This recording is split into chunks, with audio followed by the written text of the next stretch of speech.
262,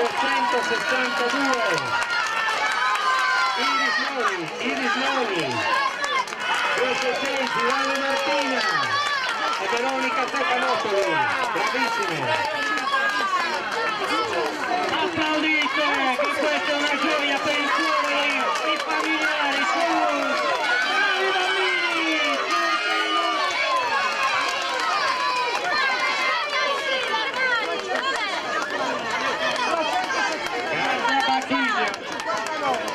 Arrivo ufficiale, faremo la premiazione.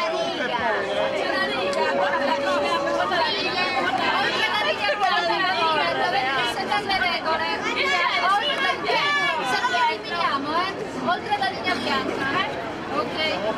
Attenti! Dai Francesca! Sono gli disabili maschili 5, 300 metri. Ricordo a tutti i tecnici accompagnatori che i bambini possono bere il tè caldo grazie ancora agli scout che lo stanno preparando.